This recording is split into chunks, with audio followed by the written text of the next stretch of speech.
Halo, selamat malam. Jadi hari ini kita akan membahas mengenai Nggak boleh masa lalu dijemput. Boy yang saya tidak publis di YouTube saya. Sebelumnya saya hanya mempublis Hayatin tentang masih skill Boy dicari ownernya. dan tentang karantinanya, tapi saya tidak memposting masa-masa kelam si Boy. Kasihan anak yatim Jadi ini. masa-masa kelam di sini yang saya maksud adalah Cari ownernya. masa-masa Boy di mana Boy pernah kena kecelakaan. Jadi Boy ini pernah ditembak sama orang, terus pernah, tapi nggak kena sih, tapi cuma sayap saja. Terus yang kedua, Boy pernah dilempari dengan anak-anak menggunakan batang kayu, tapi nggak tahu sih ditembak atau kena batang kayu, soalnya pahanya kelihatan robek. Jadi mari kita lihat dulu bentuk lukanya bagaimana. Nah ini Boy, dia waktu itu dia kan suar jam 8. Terus kemudian dia biasanya pulang jam 10 atau pulang jam 1. Nah sampai jam 2 dia nggak pulang-pulang. Akhirnya jam 3 dia akhirnya pulang. Jadi dia itu pulangnya dia di atap. Terus saya panggil-panggil kok nggak mau. Ternyata pas saya cek kakinya sudah ada begini, sudah luka.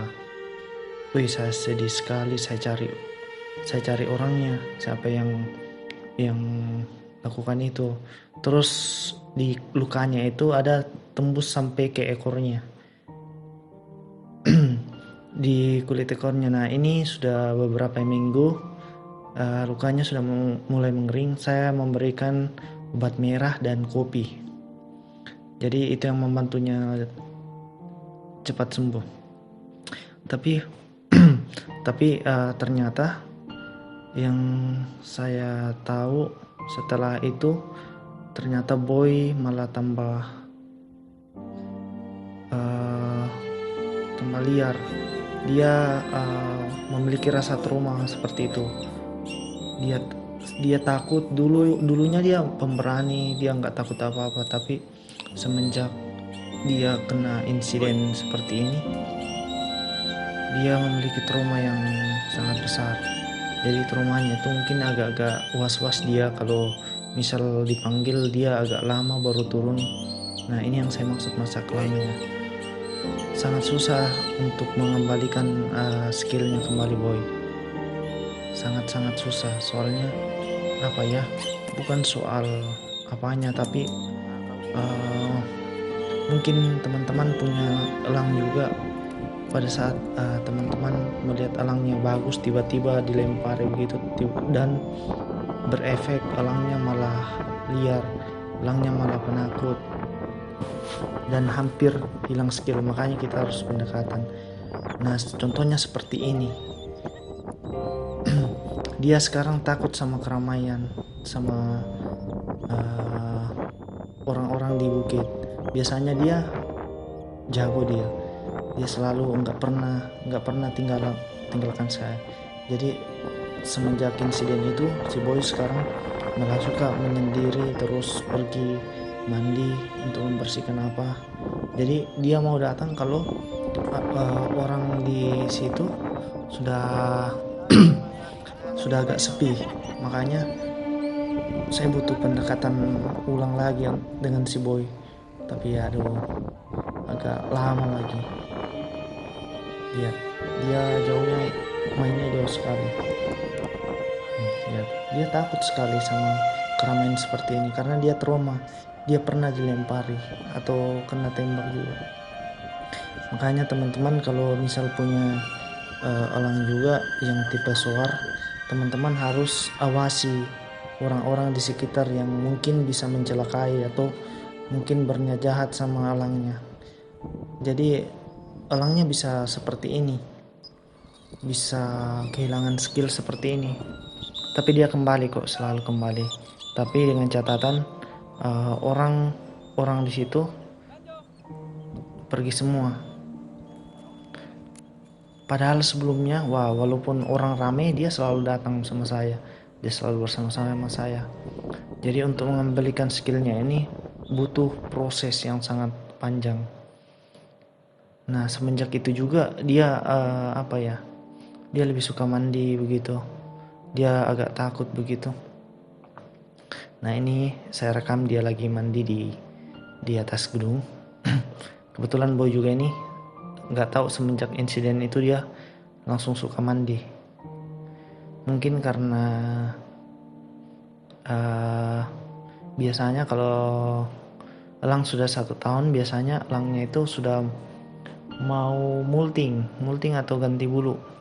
Lihat, bulunya ada yang coklatan sedikit. Padahal bulunya Boy ini warnanya apa ya, dibilang agak-agak terang dari awalnya. Nah di sini biasa dia hobi mandi sampai saya biasa panggil, waduh nggak mau turun. Dan di sini juga lukanya sudah lumayan kering sih, agak lumayan, tapi luka memang kering, tapi skillnya, waduh,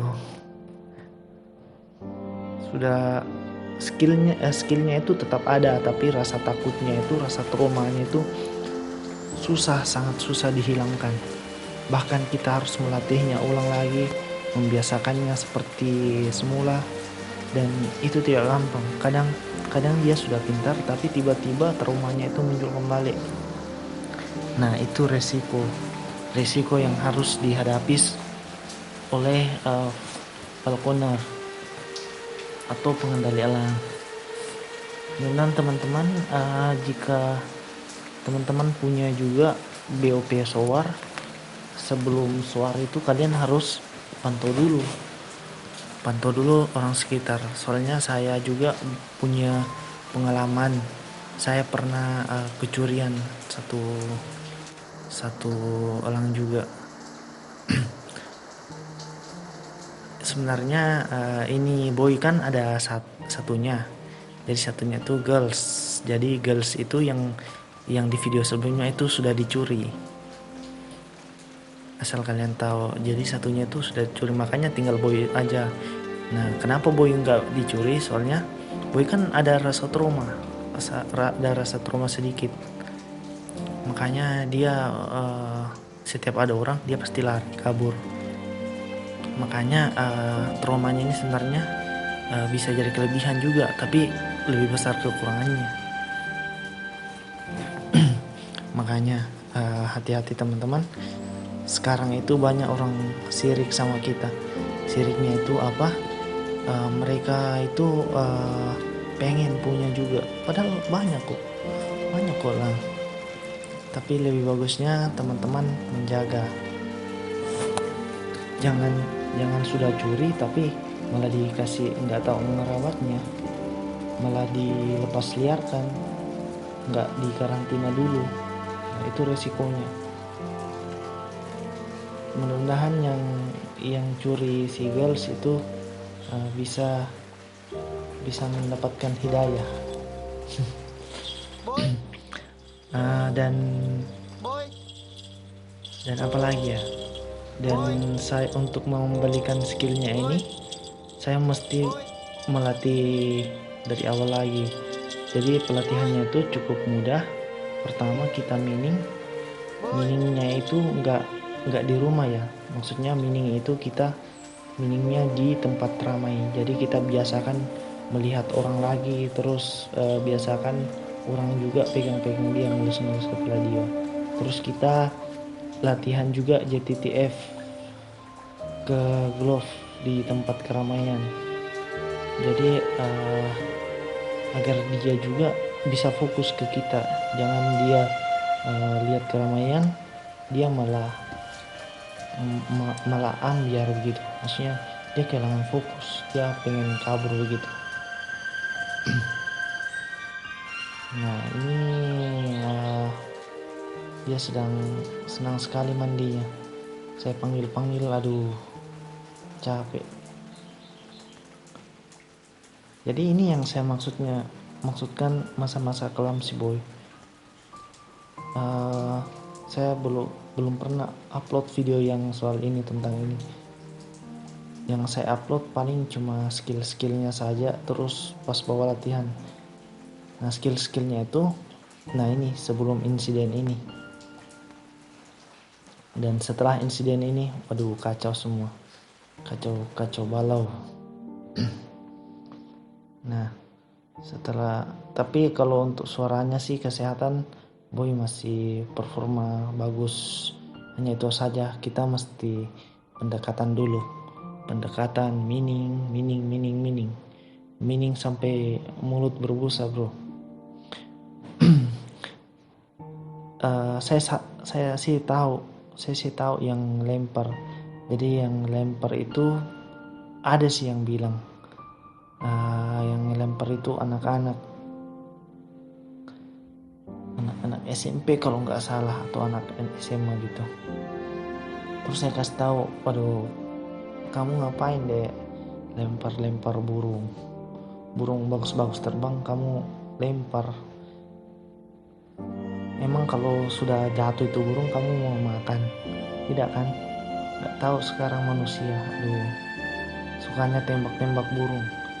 Saya juga sebenarnya nggak terlalu suka orang yang pegang-pegang senapan begitu. Kadang saya lihat dia tembak tembak burung elang, tembak burung pipit, terus setelah ditembak apa coba? Maksudnya itu burung mau diapain? Seandainya itu burung dikasih untuk diberikan makan ke elang, nggak apa-apa sih. Tapi kalau cuma untuk sekedar hobi kepuasan setelah burung mati, maksudnya apa kalian pikirkan begitu yang menembak itu? Ya kalau misal tembak yang seperti hama begitu, misalkan babi hutan atau apalah. Masa burung dilindungi kalian tembak? Dan teman-teman yang suka tembak-tembak nggak jelas itu bisa sadar begitu bahwa kita juga manusia hidup sama seperti dia juga hidup butuh kebebasan. Nah kalau ditembak, waduh kasihan sekali. Nah makanya yang korban ini Boy, memang lukanya cepat sembuh, cuma 1 minggu atau 2 minggu lah sudah kembali normal. Tapi yang butuh waktu lama untuk normalnya itu traumanya, psikisnya, skillnya, waduh hampir setengah skillnya udah hilang. Makanya mesti ada pendekatan. Tapi ini video sudah lama, mungkin bulan berapa kalau nggak salah video. Kalau nggak salah sudah 1 tahun yang lalu kah? Mungkin bulan 2 lah, 2018 kalau nggak salah video ini. Dan saya upload hari ini untuk menjelaskan ke teman-teman bagaimana penanganan elang agar elangnya bisa kalian awasi, agar dijauhkan dari orang-orang yang suka tembak-tembak elang, suka lempar-lempar elang, dan suka mencuri elang. Jadi saat memelihara elang tuh kalian harus awas 3 jenis orang ini. Pertama, tetangga kalian. Awasi tetangga kalian jika ada yang punya senapan atau apa, atau ketapel. Awasi, terus kalian komunikasi dulu, bilang itu burung saya, jangan diapa-apakan, karena itu bukan burung liar mau ditembak-tembaki. Kedua, pada saat kalian terbangkan elangnya misal di teras atau di mana, kalian harus awasi sekeliling. Kalau misal ada orang mencurigakan, misalkan orangnya hafal jam-jam suaranya elang kalian, misalkan kalian biasa suarkan elangnya jam berapa. Saya kan biasa suarkan Boy jam 10 pagi sampai jam 1. Nah coba pantau dalam 2 atau 3 hari terakhir, ada tidak orang yang sama dan di tempat posisi yang sama. Biasanya uh, orang itu akan mengawasi burung elang kalian. Jadi pada saat kalian lengah, elangnya akan dicuri. Nah, itu adalah contoh kasus yang terjadi pada Girls. Waktu itu Girls, saya sih lihat pencurinya. Dia sudah pantau dari bawah pohon kelapa. Terus dia juga sudah umpan menggunakan ikan. Nah, pada saat saya lengah, dia lempar ikan itu dan mempersiapkan semacam jerat begitu. Nah, ketika si Girls sudah makan ikan itu, dia langsung menutupi Girls menggunakan jala.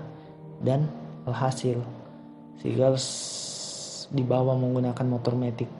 Saya kejar tapi orang itu, waduh, kencang sekali motor metiknya. Saya baru starter motor, orangnya sudah keluar di ujung lorong. Dia mungkin pakai motor metik hijau. Aduh, sial sekali. Nggak tahu di mana Girls sekarang. Dan dia sehat selalu. Jadi teman-teman, mungkin ada pertanyaan. Videonya pendek-pendek saja. Oke, bye-bye. Jangan lupa subscribe dan like video ini jika kalian suka. Dadah.